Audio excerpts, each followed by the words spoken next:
got 152 yards. Should be just a nice, comfortable 9-iron for him. They're going to go nuts when he hits this thing.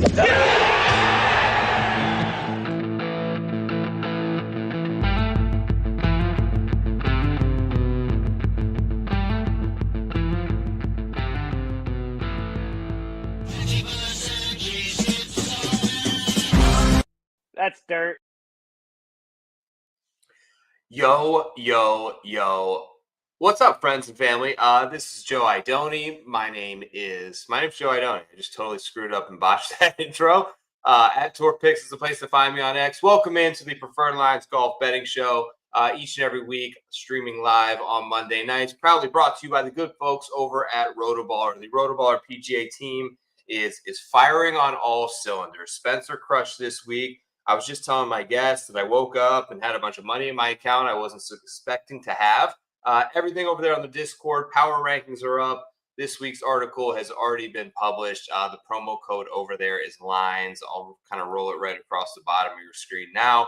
That'll get you 10% off any sub over at Rotoballer. We'd love to have you along for the full season. Thanks to them, as always, for supporting the show. Ted got his PL shirts in the mail. Great quality fit. Awesome. Good to hear, Ted. Thanks for supporting the show, as always. My boy, Big Bucks. What up? Haven't seen you in a while. He's fired up for Roars.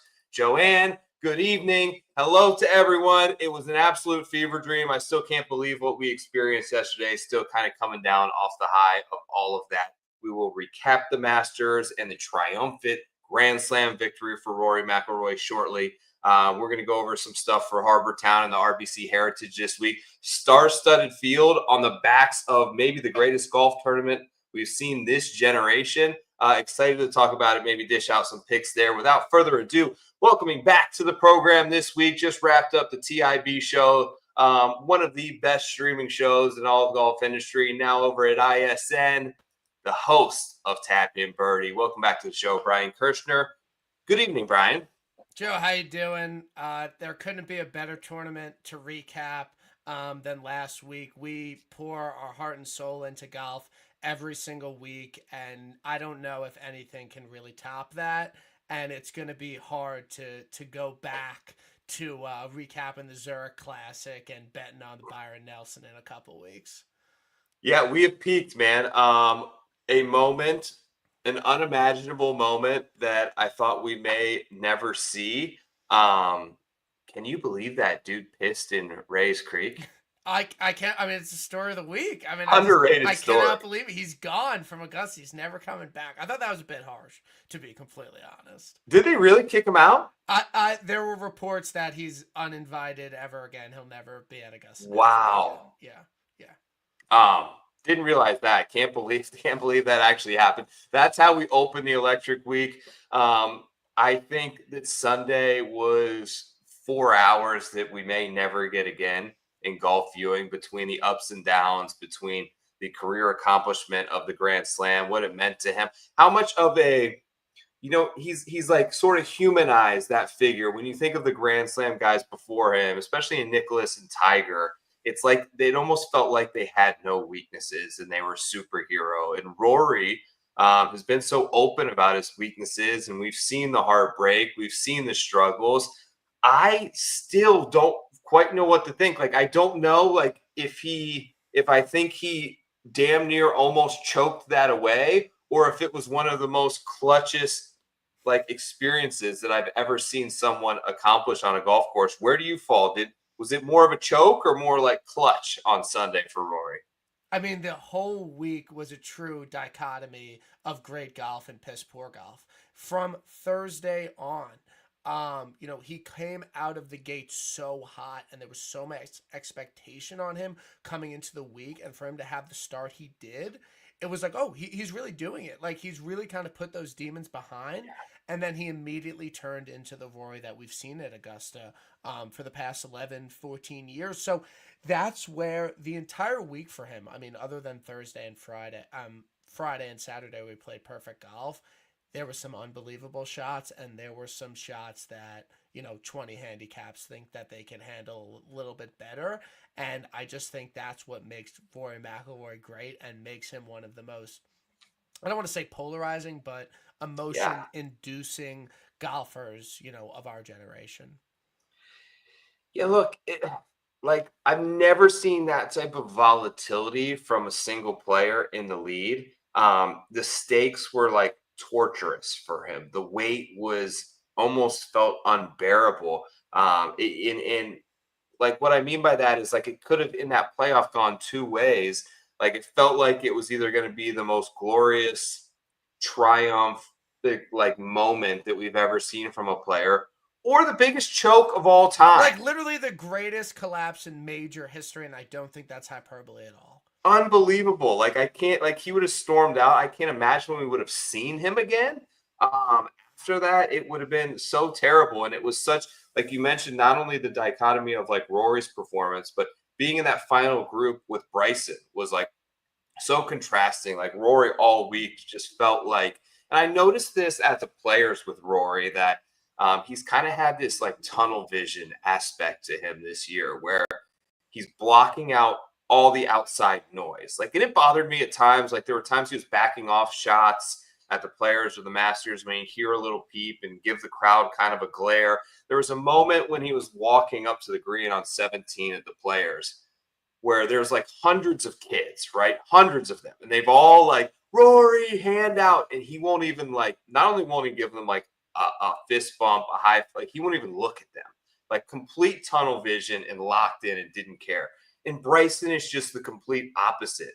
Like the entertainer at all times, fueled by the crowd. And I was frankly surprised. Like I kind of came into yesterday thinking that Bryson would really be able to quickly get the crowd behind him for a lot of those reasons. But it felt like even from the very first tee shot that was a very pro Rory crowd at Augusta, and they kind of willed him along sort of. And I think that may have caught Bryson a little bit off guard at times. Yeah, I think when you're talking about, the Masters versus Pinehurst, literally anybody in the entire world can go for about, $150. Anyone could go to the U.S. Open. You have to be extremely wealthy or extremely lucky and a history of the game and really care about golf to go to the Masters. So I think that everyone wants to see Rory put on a green jacket. There were thousands of AI images created of him in the green jacket over the past couple years. Yeah. And I just think it would have been very, very hard. And, I think the moment was when he made that putt on 3. That was one of the loudest roars, like early in a round that I could really remember, because the way he started, it felt like, just a really bad dream. That roar on 3 when he made that sliding 8-foot putt, the place erupted. Yeah, it was insane. And then it just felt like every moment where it felt like Rory kind of was in a position to play defense, he let it slip. Every moment that he had to sort of change his mindset and play aggressively, like he got it back. I couldn't believe like the key to tackling Augusta, and one of the parts that I think makes the course so cool is you have to like be aggressive and tackle the par 5s. I remember even looking at Scotty's like career at Augusta National heading into this week. I think he was 14 over par on the par 3 and par 4s, 44 under on the par 5s. You have to do that. Rory laid up essentially on both of them on the front. He was in traps or right outside of it, so he kind of had to. But then chunked a wedge, didn't hit it close on the 2 on the front 9. Then he gets to 13, and it felt like all he wanted to do was just secure 5, just make par. That's all you have to do is make par. And it should be so easy. A 500-yard par 5. Literally nobody's making more than 5 on that hole. You're not even playing to try to birdie the hole. Just go secure 5. And that's like kind of the beauty of Augusta National. I don't know if it was like more of just a complete choke job of Rory, but I think that's what makes Augusta so cool is like as soon as you stop being aggressive and just try to make a quote unquote easy par on like the easiest hole on the course, it turns into double bogey. So like he played the par 5s 2 over, and then he gets to 15 and he hit the tee shot, and I said, to the people I was watching him with, this is an auto layup. Like you couldn't have convinced me that he would have gone for that shot. People like in the crowd right next to him thought he was going to lay up. Yeah, I'm like, there's no way he's got an angle or is even going to try it.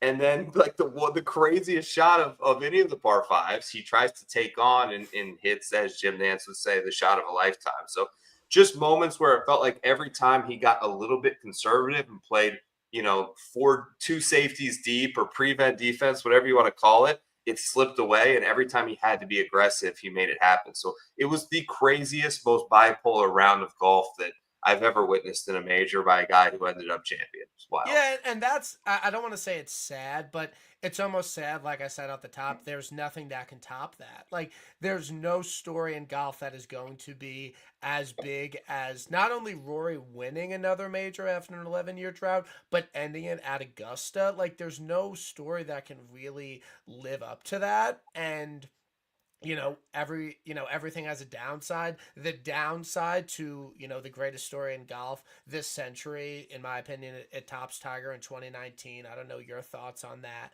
but Yes.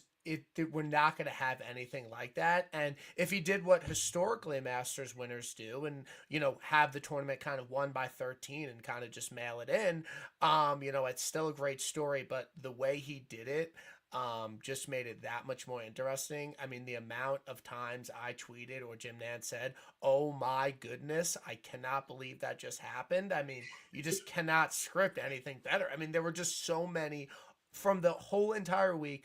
Oh my goodness moments. And that's what makes golf the greatest sport in the world. There is no Super Bowl, there's no World Series, there's no tennis final, there's no NHL final that compares to a singular person, getting the monkey off his back, exercising demons, and winning it all by himself. There's no running out the clock. There's no taking a big lead and, just mailing it in golf. You have to hit the shots down the stretch, and that's why it's such a fun sport to watch. Yeah. That yesterday just put it all on display. It's hard for me to I don't want to be a total prisoner of the moment Yeah. because that thing with Tiger was like very emotional. Like seeing him with his kids at the end and like that emotion from him like almost brought me to tears in that moment. But I think that part of it was so like felt pretty improbable that he would win a Masters again. So it was a little bit different experience watching it. Also, like if I remember right, they had to start really early, so Yeah. it ended very early in the day. The timing was a little bit weird. And this felt like while Tigers was improbable, this felt like the probable outcome that was just slipping away.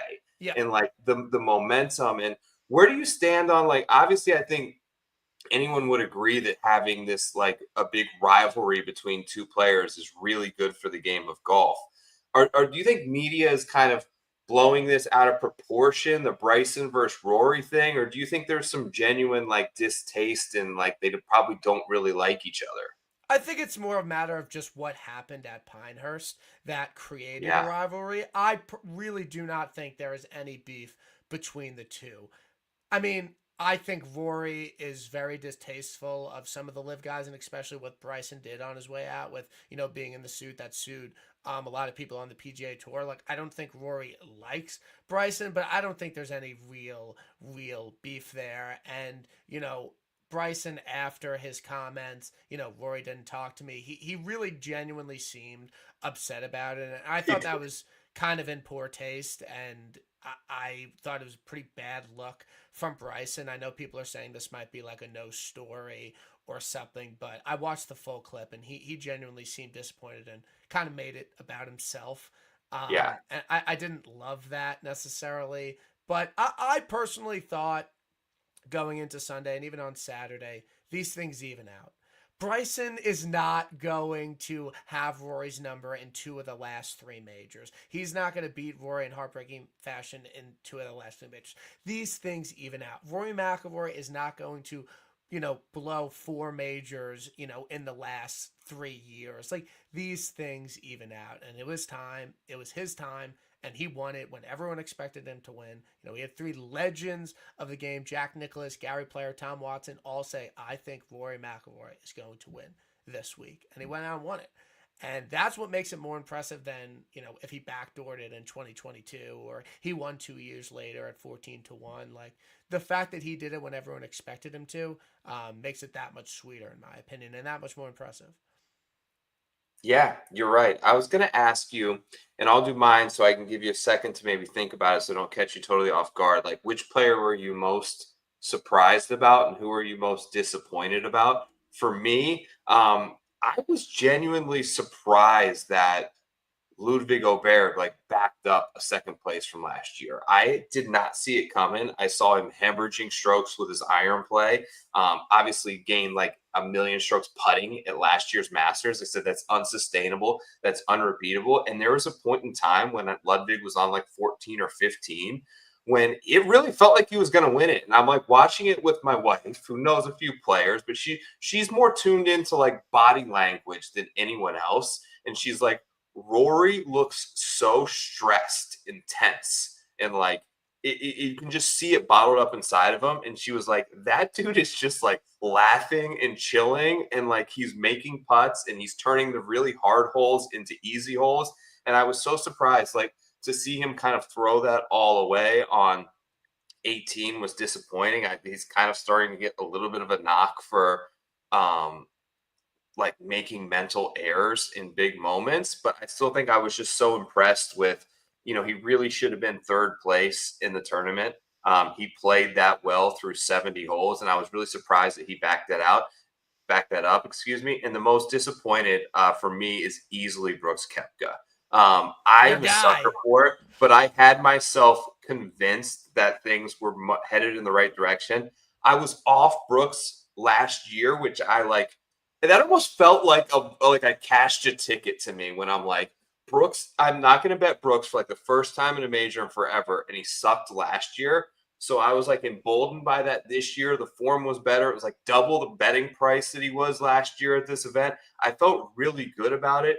And he just kind of gave up and he made a ton of birdies. But to see him finish like that and miss the cut is just disheartening to me for the future. And 3 weeks from now, I can see myself and my boy Luke and the people, the Brooks gang that are going to text me and get me back fired up and in. But I was so like just disappointed that he just didn't have the mental focus to compete in a Masters, and that's just not him. It was tough scene. How about you? Yeah, What yeah. biggest surprise and biggest disappointment? Quickly on Ludwig, I think that what last week proved is that there are just certain guys that Augusta is their course, and they're just always going to play well there. And you look at Patrick Reed, you look at Zach Yeah. Johnson, and you look at Max Homa, who Zach has done Johnson. Oh my God. absolutely T8. nothing.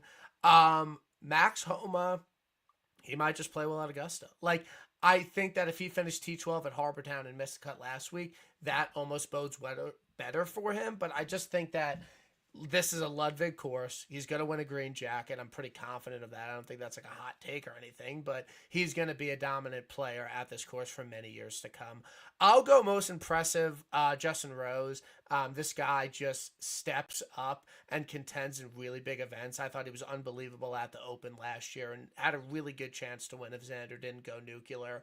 And for the history he has at Augusta, and how short he is off the tee, for him to, not lose to anybody over 72 holes was very, very impressive with his ball speed and with his carry distance. So I'll go Rose. And my most disappointing, I will go John Rahm. I do think he's on a better track in general, but when you're the fourth favorite to win a golf tournament and you've been unbelievable here, and you kind of have some haters and everything, like, I would have liked to see him play a little bit better. And I know he started out bad and, finished T14 and, that's a fine finish.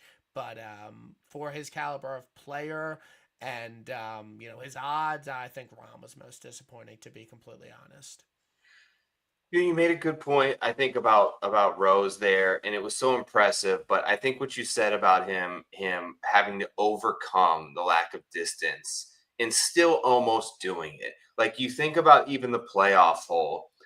Rose hit 8-iron and basically flagged it, like landed it next to the pin, but he just did not have enough spin with an 8-iron to bring it back down the hill. And Rory hit a 3/4 gap wedge and did have enough spin. Yeah. So like that's the difference in being able to access that hole location was the extra 25 yards off the tee, and he still almost overcame that all week. Rahm, huge disappointment for me. I think obviously one of them.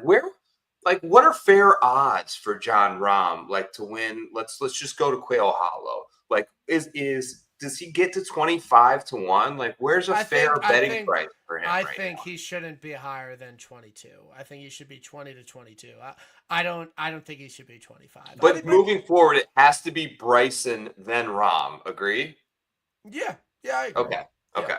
Because in the last couple tournaments, it's been Rahm Bryson.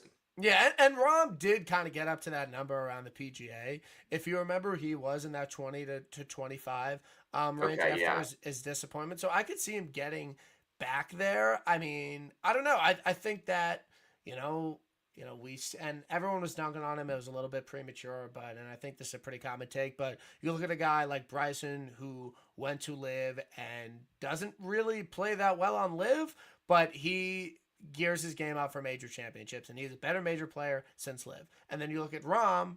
I know Brooks won a major, but you look at those guys, and it's kind of like, yeah, I don't know. I don't know if this is the best, ramp up for the majors than it was, playing Bay Hill, playing Pebble, playing TPC Sawgrass, playing Riv, leading up to the Masters. Like, I don't know. I don't think it's nothing. I don't think it's nothing, to be completely honest.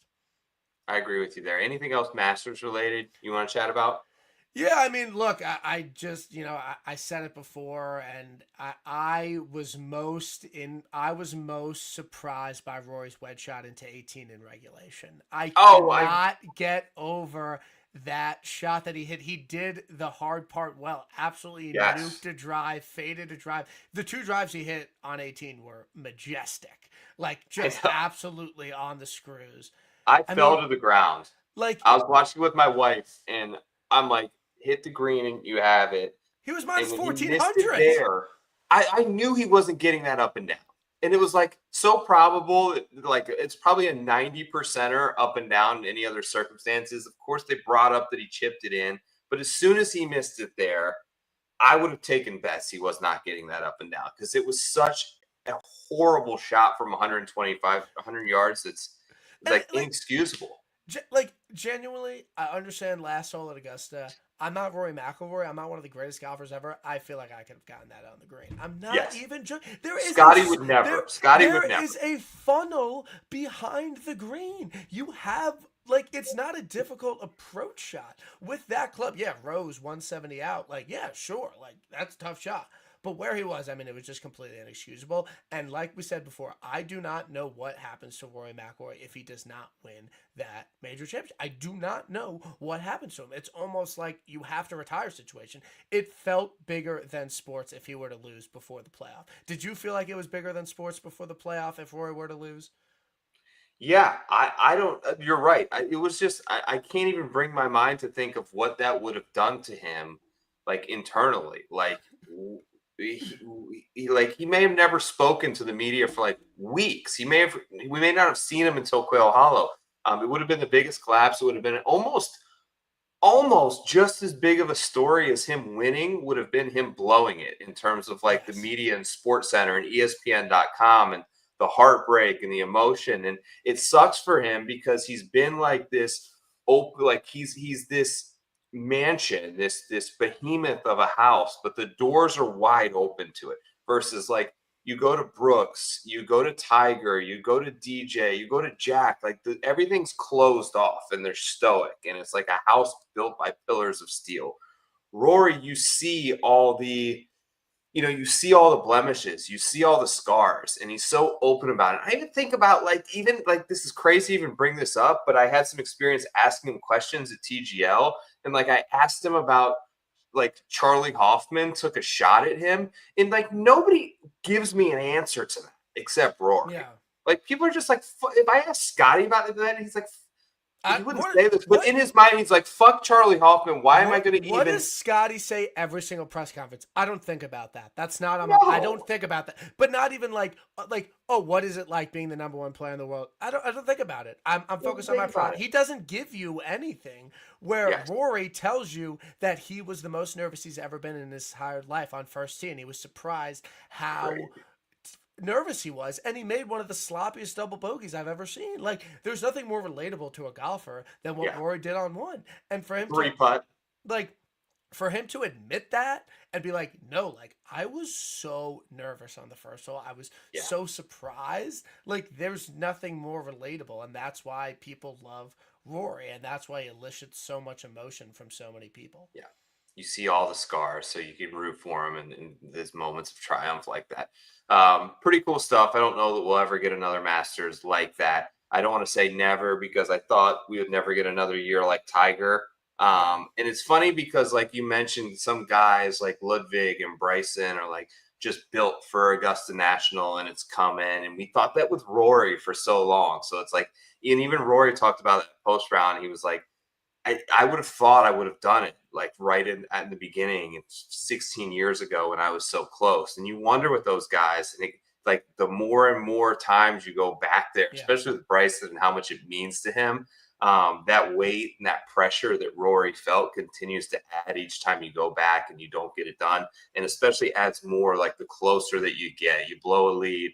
I don't think Bryson blew that tournament, but to finish, where he did based on leading the tournament after 2 holes and to, being a tie for 5th, I think was pretty disappointing. To shoot 3 over. I got him the only guy inside the top 10. Yeah, no, but his irons were terrible. He was kind of faking it around there. And it was going to come crumbling You're down. right. And it would have been a big ask for him to win 2 out of the last 3 majors. It just would have. So my question to you is next 7 majors. So next year's Open Championship, I'm setting the over-under at 0.5 because you can't just give everyone a major.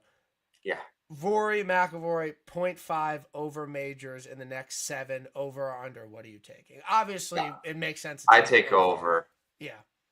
I take over. I think that this crew is set up so good for him this year. I mean, Oakmont's a perfect course for him. We know his history at Quail. He gets to go back to Ireland for the Open, and then he gets to return to Augusta National. Like, sometime in the next 4, I mean, I feel like he probably goes into Quail by the time they tee off. If he plays again and has good form, assuming Scotty doesn't like win this week by 6, I think he could conceivably be the favorite. He is. He is right now. They moved him to the favorite at Quail. What's he, 4-1? No, I think he's like 6. Him and Scotty are like 6 at Quail. But yeah, no. What about Scotty? How like are you one that Jag? What's that? Jag, just a guy? Just a guy. Not just a guy, but he's making mistakes that he didn't make before. And he's missing iron shots. And the fact that he was 18th in approach is not good and 34th off the tee at Augusta National. Like, he covered a lot of that up with really good putting and really good around the green game. Let's get into Harbour Town. Like, you like him this week? Do you think it's worthy of that betting price, or do you think there's problems lurking? I don't know. It's very hard for me after what he did at Harbour Town last year. Yeah. To be like, no, like, he's not going to win. I understand he was in way better form. Not even way better form. Like, I don't get, like, I mean, he finished 4th. Like, he backed up a Masters win with a 4th place finish. Like, that was one of the most impressive wins of the year last year, winning the Masters, winning RBC. So, no, I mean, it's definitely a course that he can contend and play really well at. I am a bit scared of him this week. I think he's going to win soon. I don't know when. I mean, he's going to play here. He's going to play Byron, and he's going to play. He probably won't play at Philly Cricket. I don't think he's going to win Byron. I think he's very live this week. I'm a little bit worried.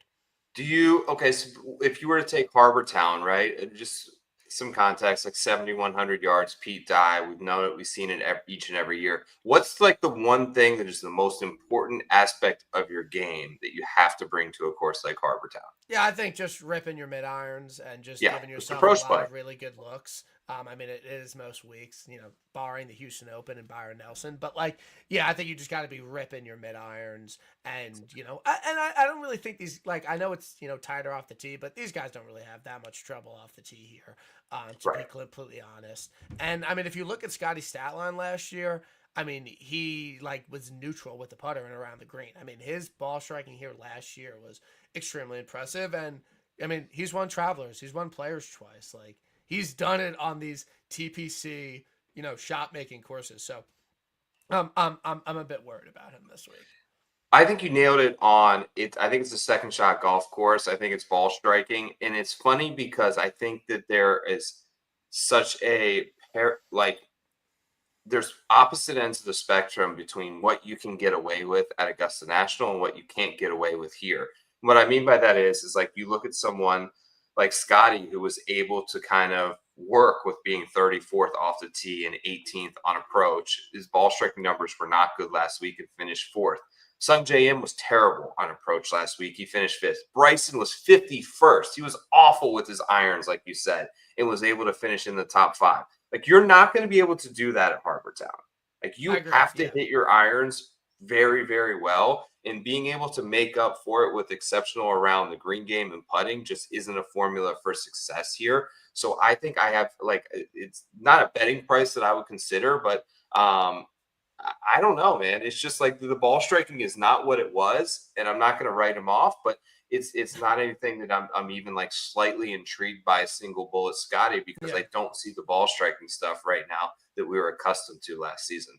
No, definitely agree. He's not the guy he was last year, and Augusta is his course, and he'll probably win. I mean, how many green jackets do you think he ends his career with?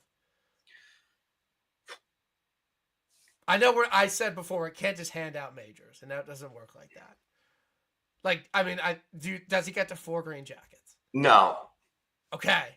I don't think so. I'm hesitant to even say like 3 is a lock, because I think he got his 2, and we see the way guys like careers just fluctuate up and down. Like, is Scotty going to be? Here's the question: is like, is Scotty Rory? Because if you think Scotty's going to compete at the top and be a top 4 player in the world for the next 17 years, then yes, he gets it done. But most guys don't. The reality is like at one point, Brooks was on top of the world, and DJ and Jason Day and Spieth, and these guys felt like that they would never fall, and knocked off, 2 green jackets in a 3-year span and have never really sniffed one again. So I think he's probably somewhere in between. I think he's a lock to get to 3, to be completely honest. Just what he's done at the course, Ted Scott in the bag. I think he's immortal. I think he's immortal to get to 3. But the next story in golf, I guess, is Scotty. Can he win a major that's not the Masters? I guess. I think that I don't know what else we really have going. Yeah, he doesn't have a whole lot left to prove. But if you go right beyond Scotty on the odds board, speaking of guys who like just flushed it around approach play, Augusta National, but it just wasn't their week. Like, I'm typically so out on Colin Morikawa, but I'm thinking about taking a bomb and Colin this week. What are your thoughts on Morikawa? I like Colin this week. I think Colin can win this event. I know he played really well in the Stu Cink year. He's kind of been average since. I mean, the ball striking is elite right now. I mean, he did exactly what you kind of think he should do at Augusta, and he was really, really good on approach. I have absolutely no beef with the bet at all, and I like that he didn't contend. He never thought he was going to win Augusta. I kind of like guys in that 10th to 30th place last week. I think that's kind of the sweet spot of kind of where you want it to finish. So I think he fits that bill. 11-1. I think that's the shortest he's been all year. So it's tough, but I do think Colin has a chance this week for sure.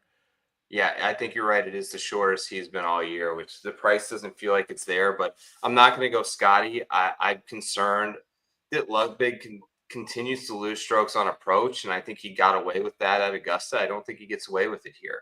I agree. I'm not worried about Ludwig. Xander's been flushing it, but can't putt or chip right now. But I mean, a sneaky, like very underrated T8 out of Xander Schauffele, and then Cantlay is just like seemingly close, but like the chipping last week and then the putting at Valero, it's like it's always something with this guy that I have a hard time getting behind, like him crossing the finish line at 20-1. And then Ted said he thought JT would play better. It's not just you, Ched. I thought JT was my like favorite pick of the week. Yeah. I did a couple radio things, and they were asking me like to give them a pick to win that wasn't Rory or Scotty, and like every answer for me was Justin Thomas, and was so disappointed in like the bogeys that just kind of spring up out of nowhere. And it just felt like he could never get going in that opening round with Scotty. He went like 14 or 15 holes without a birdie, and just off to a slow start. It has felt all year like he's this close, but in reality, like I think it hasn't really been that way. It's been further than it has been close this year for Justin Thomas, and hard for me to get behind him at 20 when I see some leakiness in different parts of the game. Yeah, I feel pretty comfortable not being on either of them. I definitely am more interested in JT. I think Cantlay, I don't know, is he really just going to top 3 every year and then win in pretty bad form? Like, I don't really know if that's going to happen, to be completely honest. He obviously loves this course. Like, JT, I really want to be there for his win, so it's tough. I don't know if you could just throw out what happened at Augusta, but he's back to a top 10 player in the world, in my opinion. And I think he'll be, firmly in the mix this week. I don't know if I'm going to necessarily get there at 20-1. I was talking with DGen on my pod before, and I was like, Corey Connors is dead this week. Corey Connors has absolutely no chance to win the RBC Heritage Open. Played in the second to last group on Saturday and Sunday. One of his, I know he's had good major performances before all Augusta, but like that was his, welcome to the world moment. But most people don't know who Corey Connors is, and he was highly relevant in that tournament. And I'm not saying he ever thought he was going to win or he was ever the betting favorite, but this was a 4th favorite going into Saturday and Sunday. He was a 3rd favorite going into the weekend. I think that's too much to kind of overcome. I'm very out on Corey Connors this week. I think he heavily disappoints. Yeah, he's the first of this next group. So I have not made I've made some bets further down the board, but I'm either thinking Colin or I'm thinking 2 of these next like 4 guys who are like the ball strikers and the flushers. And like you mentioned, like the mid-length iron players that I'm kind of looking for. Connors is one of them that like I'm considering. Now you made some good points there about being in contention. That's never really panned out well, with the exception of Scotty last year at the Heritage, who was just on another planet. But good bounce back opportunity for Henley, Shane Lowry, Tommy Fleetwood. That pack of 4, like grabbing 2 of them there is kind of enticing to me, just because they obviously haven't won a lot. When you look at Connors, Henley finally got one, and then Lowry and Fleetwood are perennial losers. But they're guys that have really make a lot of sense in terms of a course fit with sort of the mid iron and wedge play. Yeah, I agree. I mean, Lowry's been playing really, really, really good golf, and he played really, really good for 3 rounds at Augusta. It's hard for me, given the fact that he has one solo PGA Tour win since 2014 in the United States. That's hard for me to overcome, and I know guys end droughts and everything, but the guy has issues crossing the line, and I think that, he's a fine top. I like him, and Russ, I don't know. Is he going to win 2 signature events in a pretty short amount of time after not winning for a really long time? I don't know. I think it's a good bounce back spot. I wish the number was a little bit better, to be completely honest, on Russ at 25. Am I like, so you on nobody basically inside 30-1 right now? Not right now. Not at this very moment. I'm not committed. Who's your first bet? My first bet is Berger 45. Okay. Swimming around Hovland a little bit. My cards, I'm more betting a lot of guys in that 45 to 65 range, because I think that, the Heritage, at least in my mind, is a course that a lot of different guys can win on. It's not Bay Hill, it's not Rev, it's not, Quail Hollow. This is a course that is open to, shorter guys that, can get really high with their irons, like a Travelers or something. So I'd rather have more bullets at an event like this. It does. I've seen Berger's name. I think that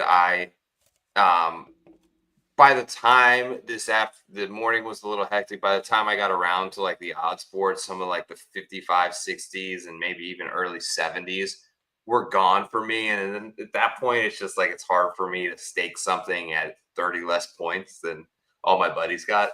So I'm probably going to pass on Berger. I mean, Hovland, I get it. And what did Hovland, like, what did he do last? What did he finish? Was good. I think he had I think he hit the ball pretty well, and 21st, top 15 in approach. Was his best statistical category for the week. Gained putting, gained on approach. I mean, his irons have been really, really hot. And he was first round leader here in 2023. Like, this is a place you can, kind of, do well at. So, I mean, just in terms of pure win equity compared to, Connors and Russ and Lowry, like, it makes sense. And I don't put it past him to win 2 in short time. Yeah, so you kind of went on a limb a little bit. A lot of people are going to like Connors. He's a good course fit. You say he has absolutely no chance. The guy for me that I think is a good course fit that a lot of people are going to end on because he finished strong and has a decent betting price of 40-1. But I'm going to say he has absolutely no chance to win a Sung JM. Okay. I don't.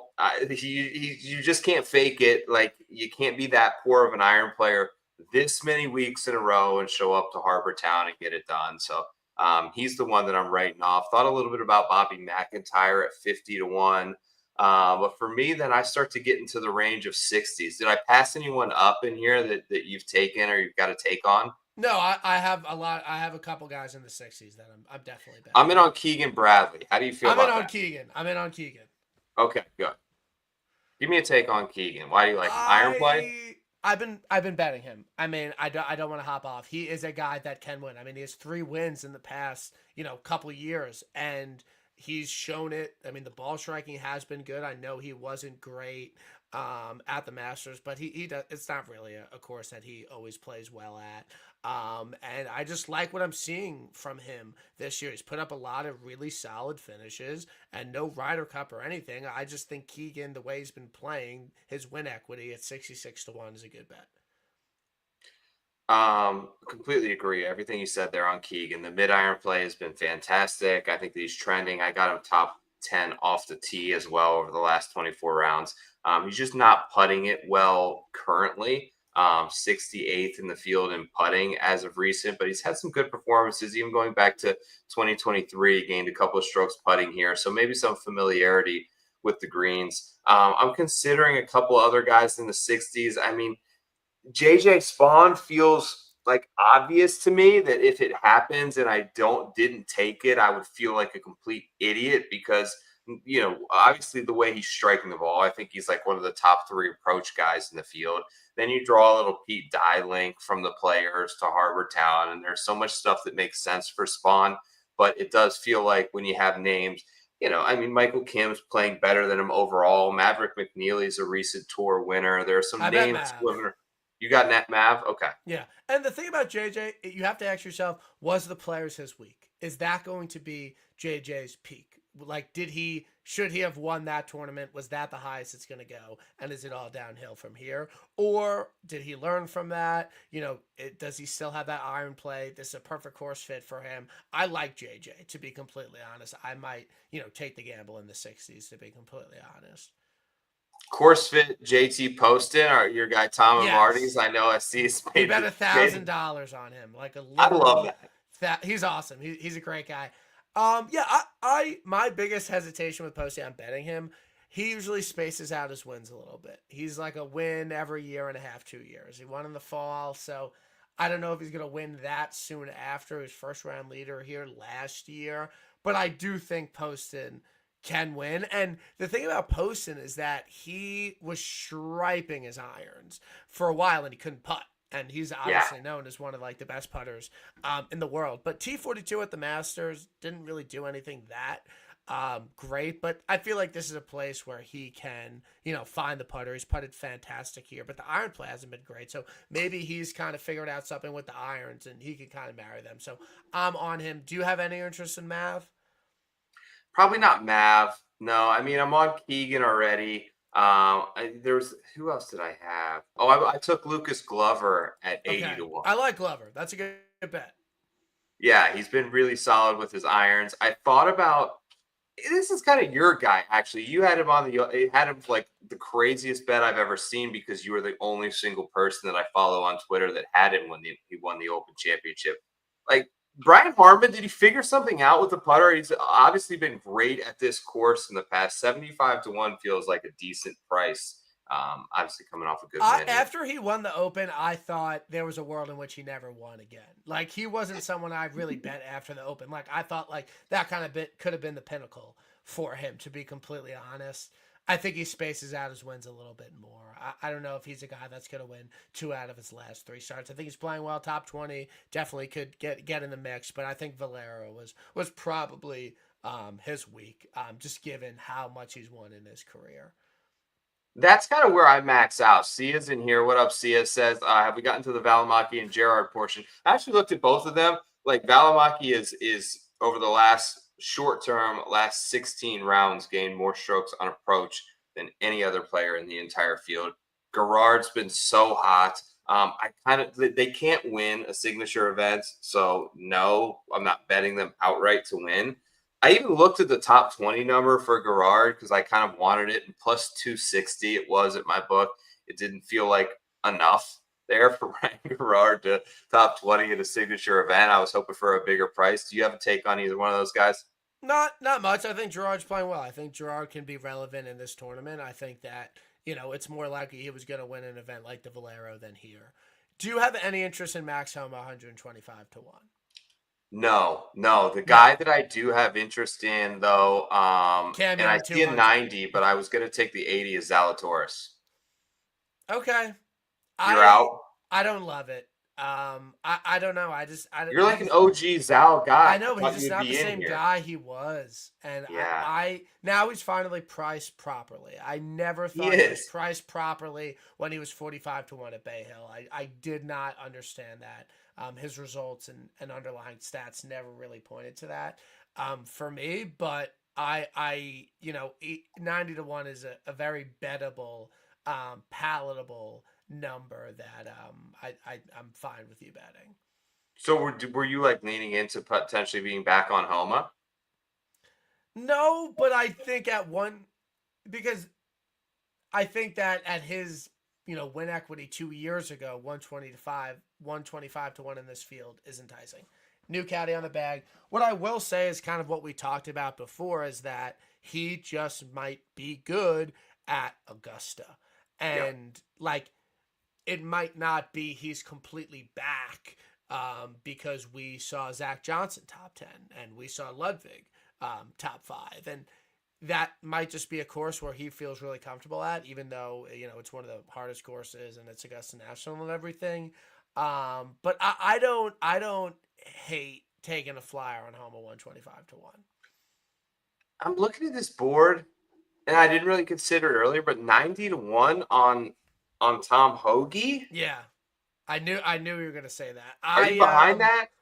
I think it's a good bet. It is a good bet. It's 100% a good bet. The way he's been hitting his irons, the recent form, the course fit, I think 90 to 1 is a good bet. I have nothing negative to say about Tom Hoagie. I think 14th at the Masters. Yeah. I mean, that for how short he hits it off the tee, that's extremely, extremely impressive. So I think that makes sense, to be completely honest.